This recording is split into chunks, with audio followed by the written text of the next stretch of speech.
नमस्कार। आयुर्वेदिक फार्मासिस्ट श्रृंखला को आगे बढ़ाते हुए आज हम पित्त और इससे संबंधित कुछ प्रश्नों पर विचार करेंगे। जैसा कि आपसे पीछे जो चर्चाएं हुई थी उसमें हमने वात और कफ उस पर आपसे बात की थी। चरक संहिता से संबंधित कुछ प्रश्नों को हमने आपसे करवाया था। आज हम पित्त पर बात करेंगे। तो वात और कफ, इसके बाद पित्त का स्थान आता है। अब इसके गुण क्या क्या हैं? तो इसका सबसे प्रमुख गुण है उष्णता। स्निग्ध होता है यानी चिकना होता है, तीक्ष्ण होता है। तीक्ष्ण का अर्थ हुआ कि ये जलाने वाला है, दाहक है। फिर शीघ्रता उत्पन्न करने वाला और तरल है। फिर इसकी गंध कैसे होती है? इसकी गंध कच्चे मांस जैसी होती है। निराम दशा में पित्त रस तिक्त स्वाद वाला तथा रंग में पीला होता है, जबकि साम अवस्था, साम का मतलब हुआ कि आम युक्त, स प्लस आम, आम युक्त जो स्थिति है उसमें इसका स्वाद खट्टा और रंग में नीला होता है। अब पित्त का शरीर पर प्रभाव क्या पड़ता है, जिसको हम नीचे देखेंगे।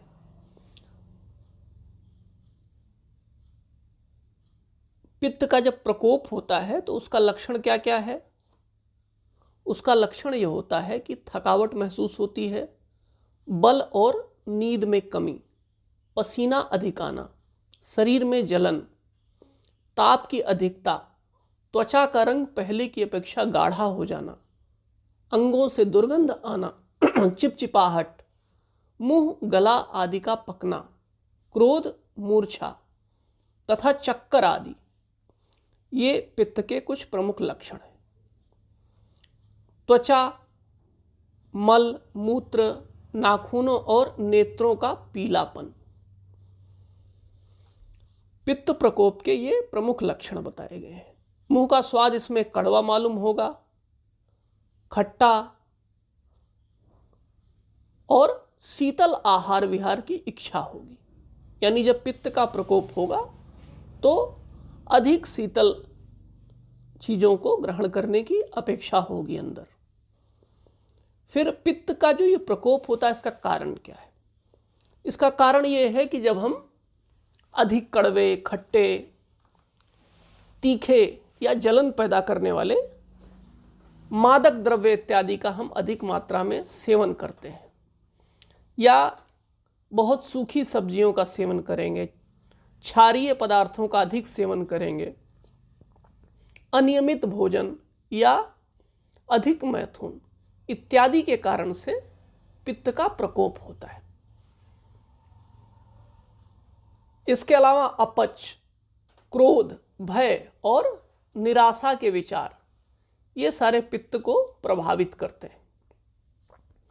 कुछ विशेष पदार्थ जैसे तिल का तेल हो गया या कुल्थी हो गई, फिर सरसों, हरीतक साग, दही, छाछ और खुरचन इत्यादि इत्यादि ये जो पदार्थ हैं, इनको खाने से भी पित्त जो है वो बढ़ता है। अब पित्त के शांत करने का क्या उपाय है? तो सबसे पहला उपाय, जैसा कि हम आयुर्वेद में जानते हैं, विरेचन जो है एक सर्वश्रेष्ठ उपाय बताया गया है। यह मूल रूप से आमाशय और ग्रहिणी में इकट्ठा होता है, इसलिए जब हम उसका विरेचन करेंगे तो उसमें लाभ होगा। निरंतर घी का सेवन भी पित्त को शमित करने वाला माना जाता है, क्योंकि घी में पित्त विरोधी जो गुण है वो पाए जाते हैं। पित्त के पुराने रोगों में अलग अलग प्रकार के घी का सेवन कराया जाता है। पित्त क्षय के लक्षण और उपचार। जैसा हम जानते हैं कि वात पित्त कफ जब तीनों सम मात्रा में होते हैं तो व्यक्ति का शरीर स्वस्थ प्रतीत होता है।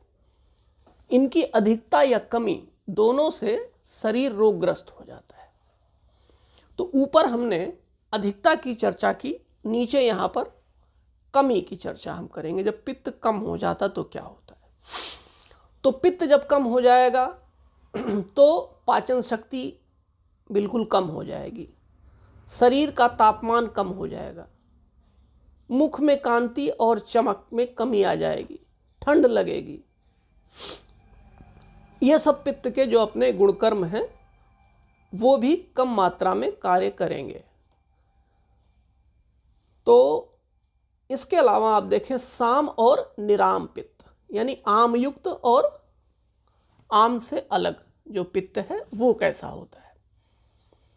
जब पित्त आम दोष से युक्त होता है तो वह दुर्गंध युक्त, खट्टा, स्थिर पदार्थों में डालने से शीघ्र न फैलने वाला, गुरु तथा रंग में हरा या श्याम वर्ण युक्त होता है। इस अवस्था में खट्टे डकार और छाती व गले में जलन होती है। जब पित्त आम से रहित होता है तो बहुत उष्ण, तिक्त और कटु स्वाद वाला, चल या अस्थिर, कुछ लाल पीले रंग वाला होता है। भोजन में रुचि और पाचन शक्ति को बढ़ाता है। साम पित्त का प्रकोप होने पर तिक्त रस वाले पदार्थों का सेवन करना चाहिए तथा निराम पित्त का प्रकोप होने पर मधुर और कसैले पदार्थों का सेवन किया जाना चाहिए। अब पित्त के भेद उनके कार्य के आधार पर एक तालिका आपको यहाँ पे दी गई है, जिसको आप देखें। प्रतियोगी परीक्षा में ऑब्जेक्टिव क्वेश्चंस की दृष्टि से महत्वपूर्ण हो सकता है। जैसे हमने जाना था कि 5 प्रकार के पित्त हैं, तो सबसे पहला पित्त जिसको हम पाचक पित्त कहते हैं उसका आश्रय स्थल कहाँ है? आमाशय का अधोभाग व पक्वाशय का मध्य भाग। फिर इसका सामान्य कार्य भक्ष्य, भोज, लेह। जैसा हम जानते हैं 5 प्रकार के भोजन होते हैं: भक्ष्य, भोज, लेह, चोष्य।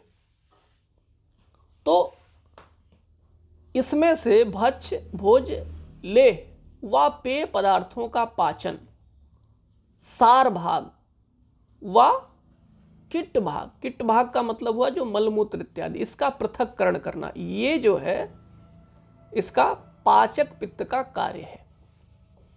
यानी जो भी आप खाते हैं, भक्ष्य, भोज, लेह व जो पेय पदार्थ हैं, इनमें से जो सार भाग है, यानी जो उसका मुख्य हिस्सा निकला उससे, और जो मल है उन दोनों का पृथक्करण, यानी जो न्यूट्रिशनल जो वैल्यूज़ हैं उनकी या न्यूट्रिशियस चीज़ें हैं उससे जो मल है उसको अलग कर देना, ये कार्य पाचक का है।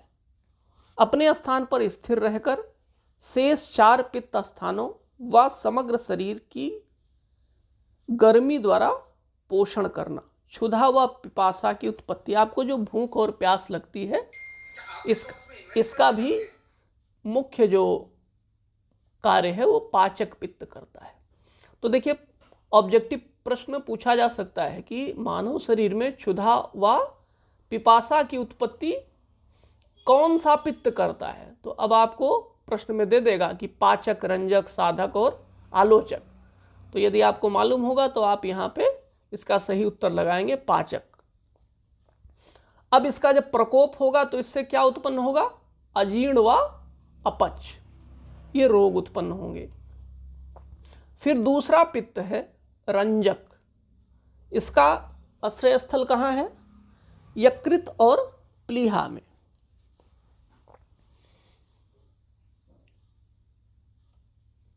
और इसका सामान्य कार्य रस धातु का रंजन करके उसे रक्त वर्ण प्रदान करना, अर्थात रस को रक्त में परिवर्तित करना। अब देखिए यहां से भी प्रश्न बन सकता है कि रक्त में परिवर्तित करने का कार्य कौन सा पित्त करता है? तो उसका सही उत्तर होगा रंजक पित्त। इसके प्रकोप से क्या होता है? रक्ताल्पता, पीलिया आदि। तो ऐसे भी सवाल पूछे जा सकते हैं कि रक्ताल्पता जो रोग है, उस रोग में कौन सा पित्त योगदान करता है? तो आपका सही उत्तर होगा रंजक पित्त। फिर इसके बाद साधक पित्त। साधक पित्त का जो आश्रय स्थल है वो है हृदय। हृदय के आवरक कफ व तमश को दूर कर मन को स्वच्छ करना, बुद्धि, मेधा, अभिमान आदि द्वारा मन के इच्छित विषयों का ध्यान करना, स्मृति आदि, ये जो है साधक पित्त का काम है। इसके असंतुलन से मानसिक असंतुलन, भय, क्रोध, मोह आदि ये आपको महसूस होंगे। फिर आलोचक पित्त जो है उसका आश्रय स्थल है नेत्र। रूप ग्रहण अथवा दर्शन इसका मुख्य कार्य है। इसके विकार आने से, यानी ये जब विकृत हो जाता है पित्त, तो फिर दृष्टि संबंधी समस्याएं पैदा होती हैं। फिर अगला है भ्राजक पित्त। इसका जो आश्रय स्थल है वो है स्किन या त्वचा। फिर त्वचा को चमक प्रदान करने, रंग इत्यादि, ये सब जो है इसके प्रमुख कार्य हैं। और जब ये बिगड़ता है तो श्वेत कुष्ठ या चमड़ी के अन्य रोग जो है हो जाते हैं।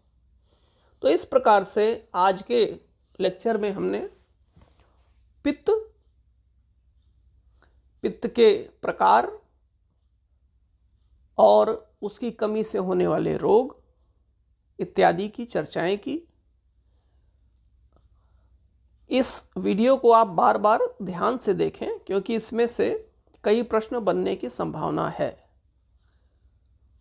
और इसको सुनने के बाद यदि कहीं आपको लगता है कि आप किसी भी चीज़ में स्पष्टता चाहते हैं तो अपना जो प्रतिक्रिया है वो कमेंट बॉक्स के माध्यम से हम तक पहुंचाएं।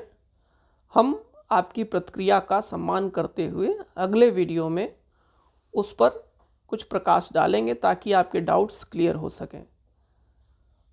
आपने इस वीडियो को समय दिया, ध्यान से देखा, निश्चित रूप से यह आपके परीक्षा में आपके प्रदर्शन को और बेहतर करने वाला साबित होगा।